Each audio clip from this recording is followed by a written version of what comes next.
I've shown you Ben Hogan graphics and how they work.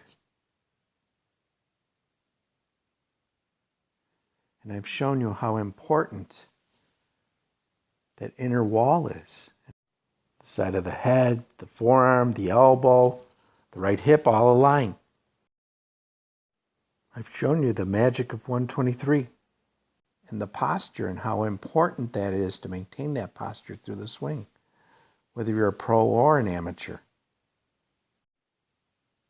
It's inherent to all good swings.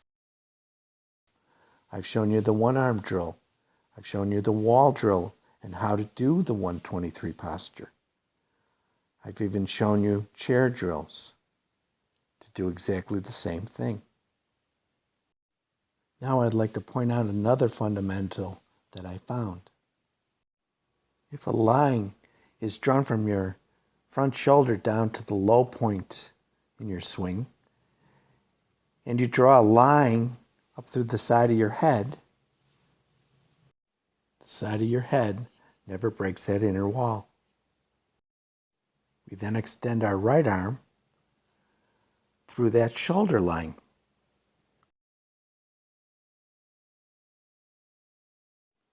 You can see the same thing in my swing, and I'm very conscious of this.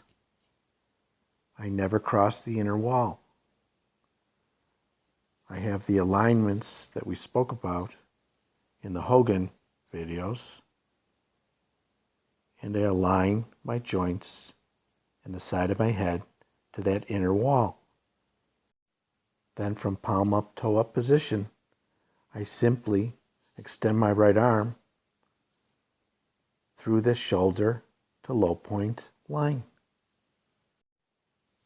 Rod is a good student, and we've never even talked about this relationship.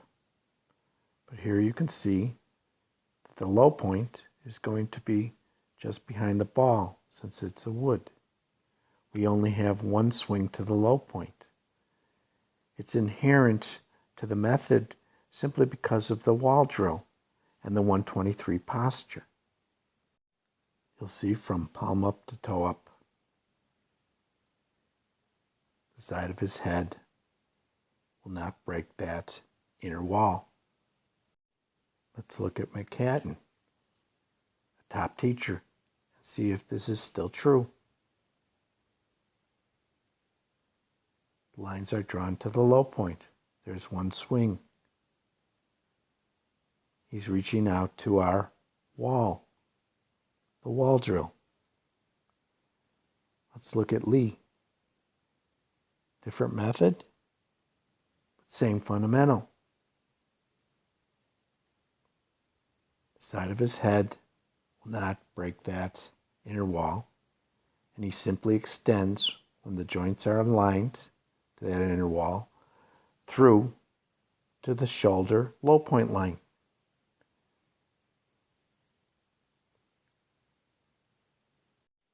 Let's look at our model. Draw the line down the side of his head, and that's your low point. Draw the shoulder line to the low point. Now watch the relationships. The hip, sternum, forearm, hands, side of head all align to the inner wall. All that's left to do is to extend our right arm, and you can see our left forearm aligns to that shoulder to low point line. Simply extend that right arm through that line. Right there is left forearm alignment. And then extend. Let's look at the model again, because I want you to realize that we only have one swing. And through setup, we determine ball position based on what club we're using. So in other words, a driver is in front of the low spot because we want to hit up, but we're swinging to the low spot. Woods are right on the low spot. Irons are behind the low spot.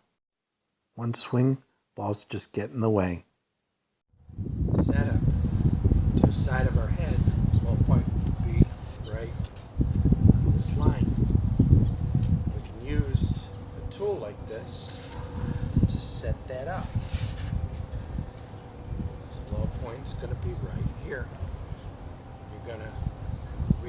the wall. Actually reach through this wall like this. So it's quite easy. You just have 90-degree bend here. You turn, turn, turn. You have your alignments to the side of your head to the low point, and then just extend through with this arm. This left arm will match this line here, and that's the low point of your swing. It's also your lowest, your longest lever. So it's like that.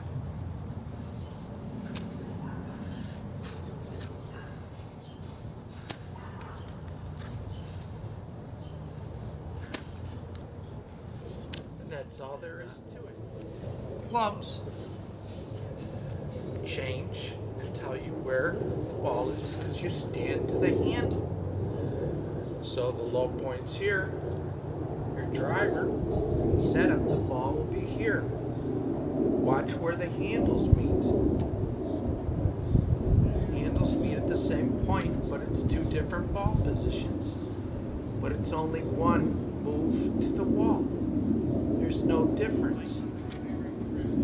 It's just that the positions of the handles change and the leans of the shaft. So it's as easy as going to that lineup and pushing through a wall and coming up to your finish. It's that simple.